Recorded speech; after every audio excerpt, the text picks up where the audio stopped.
જોતા હોય તો આપણને આપણી જેવા જ દેખાતા હોય, પછી આપણે એને કટુ વચનો કહી દઈએ, આમ તેમ કહી દઈએ, તમે આમ છો, તમે તેમ છો, તો હકીકત આપણી સ્થિરતા નથી, આપણે ત્યાં પોગેલા નથી. સામે વ્યક્તિ કોણ છે, ક્યાં સુધી હાલેલી છે ખબર નથી. એટલે કદાચ સાંભળી લે, તમારું સમય આવ્યો હોય તો સાંભળી લે, પણ પછી એ તો સાંભળી છૂટી જવાનું, તમે ક્યાં જવાનું?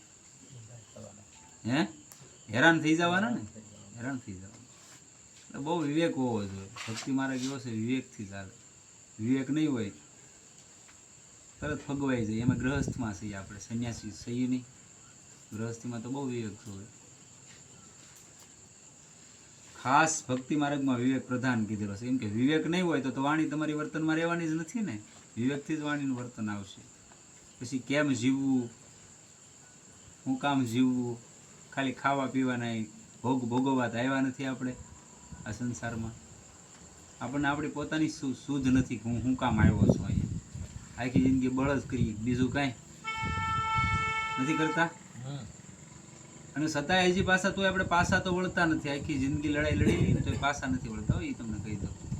તોય આપણે હજી લડાઈ શરૂ જ રાખીએ કે આમલી ભેગું કરી લઉં, આમલી લઈ લઉં, ઓલા પરેથી લઈ લઉં, બધેથી લઈ જાય. ઓલા પાડાવાળા દેવ આવી જાય.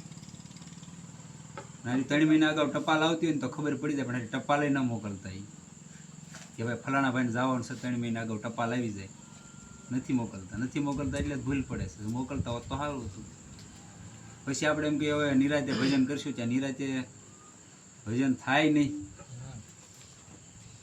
એટલે જો નથી થતું એ માટે કહે છે કોઈ મહાપુરુષનું શરણું સેવી લેવાનું, કોઈ નામ પકડી લેવાનું. શું કામ કે? કેમ કે એને અમી દૃષ્ટિ તમારી માથે થઈ ગઈ એટલે કામ થઈ ગયું. અમુક વ્યક્તિ વિશેષ હોય ને, ટકોર કાફી હોય. શું હોય? અમુક આખી જિંદગી તમે કહો ને તો ફેર ન પડે.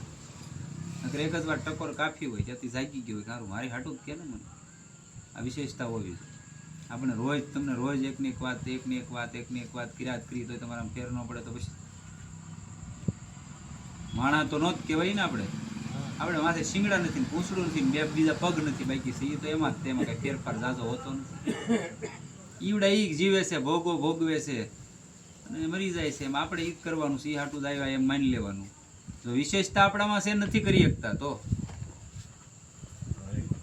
પાસે ગુણ આપણામાં છે, પાસે વિષયો આપણે લઈને આવીએ છીએ, 3 ગુણ છે.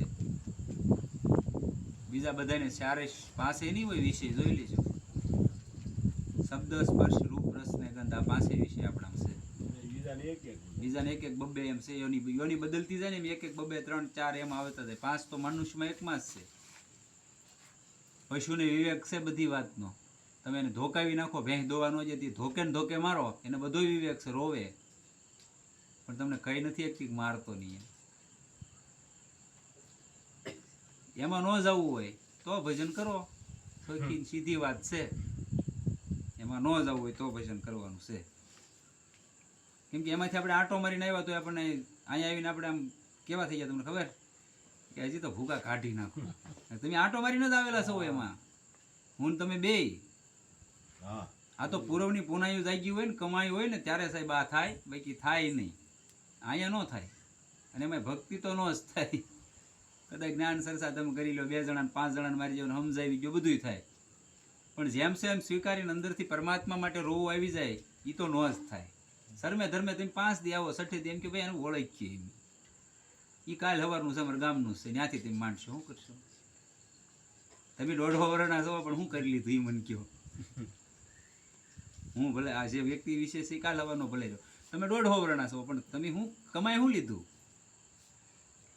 500 ની 1000 ની નોટો નો આખો રૂમ ભરેલો હોય ને મોદી બાપુએ કીધું હોય કે આજથી નોટો બંધ, એટલે કાંઈ કામ નહીં. હે એને ટાટર પાડી દીધું. 2000 ના આખા રૂમ ઘણા ભરેલા પડ્યા રહી ગયા. એને એક જ ફેરી કહી દીધું બંધ.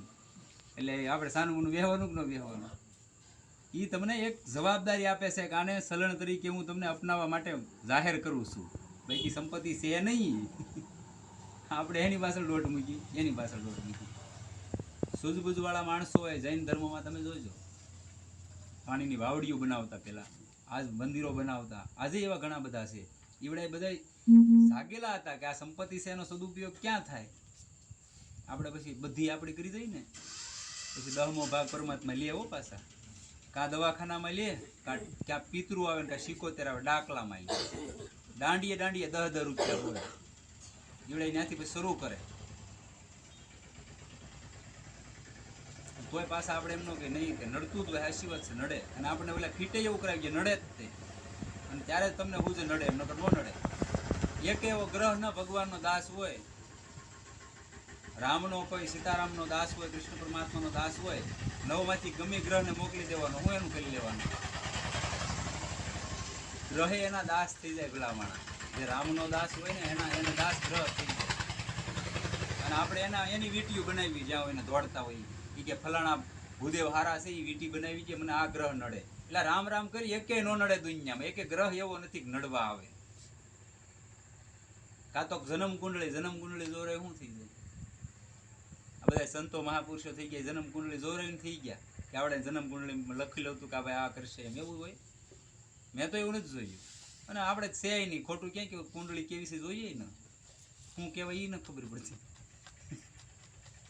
કુંડળી પછી આ બધું અમુક વિષયોમાં છે ને આજનો સમાજ બહુ જાય જોવરાવવું હકીકત કાંઈ જરૂર નથી હોતી ખાલી ભગવાનનું ભજન કરવાનું મહેનત મજૂરી કરવાની બધી પરમાત્મા આપી રહે અને આપે છે આખી દુનિયાનું ભરણ પોષણ કરે તમારું મારું નીકળી શકે પણ ત્યાં આપણો ભરોસો નથી રહેતો આલી તમને કીધું રામ રામ કરો કૃષ્ણ કૃષ્ણ કરો શિવ શિવ કરો સીતારામ સીતારામ કરો કે ભાઈ એ તો અમે અમને ખબર છે તમે બીજું કંઈક નવીન કહો નવીન આની સિવાય આ જ મોટું નવીન છે મેં ઘણી વાર કીધેલું ગીતાનું કોઈ પણ પુસ્તક હોય ગીતાનું ગ્રંથ છે એનું કોઈ પણ પેજ ખોલો એમાંથી તમને તમારા પ્રશ્નનો જવાબ મળશે કોઈ પણ પેજ હો પહેલેથી છેલ્લે સુધીમાં કોઈ પણ પેજ ખોલી લેવાનું 750 શ્લોકમાંથી ગમે ત્યાં તમને તમારો જવાબ મળી જાય જ્યાંથી ખોલો ત્યાંથી વાંચજો સીતારામ પણ ક્યારેય ખોલ્યું જ નથી તો શું થવાનું ખોલાતું જ નથી આપણીથી અને એની અમારાથી આપણી નિષ્ઠા જ નથી થતી આપણે નથી રાખતા રામચરિત માનસ કે નથી રાખતા ભગવદ્ ગીતા કે નથી રાખતા આવા ગ્રંથો પછી એમ કે ખરા આ સંતોના નામ તો મેં સાંભળ્યા જ નથી પણ ક્યારેય જોયું જ નથી આમાં ઉતર્યા જ નથી કોઈક 2 જણા મારી જેવા કહેતા હોય તો ભાઈ ખબર છે એ કે તો શું થવાનું નથી જાણવાના ને અને પોતે થોડું ઘણું સમજી ગયા એટલે પોતાને પાછા જ્ઞાની માનતા હોય તો ન્યાય ભક્તિ માર્ગમાં ન્યા જે જ્ઞાની છે ને એને બહુ મોટો કીધેલો છે ને એક માના 2 દીકરા હોય મોટો થઈ ગયો હોય તેની કઈ સંભાળ ન લેવી પડે પણ બાળક હોય એની સંભાળ માન લેવી પડે કે ન લેવી પડે ભક્તિ માર્ગનો પથિક છે એ બાળક હોય ક્યારેક રોતો હોય ક્યારેક હસતો હોય એટલે ભગવાનને ખબર છે કે ભાઈ મારો બાળક છે મારે એની સૂઝબૂઝ લેવી પડે અને ઓલાને ખબર છે મોટો છે એની રીતે રખડીને વયો આવશે એટલે મતલબ મારો કહેવાનો ભાવ વિશે બનો તો બાળક બની પરમાત્માની સેવા પૂજા કરો આરાધના કરો હું કંઈક જાણું છું આમાં શું એમ જાણીને નહીં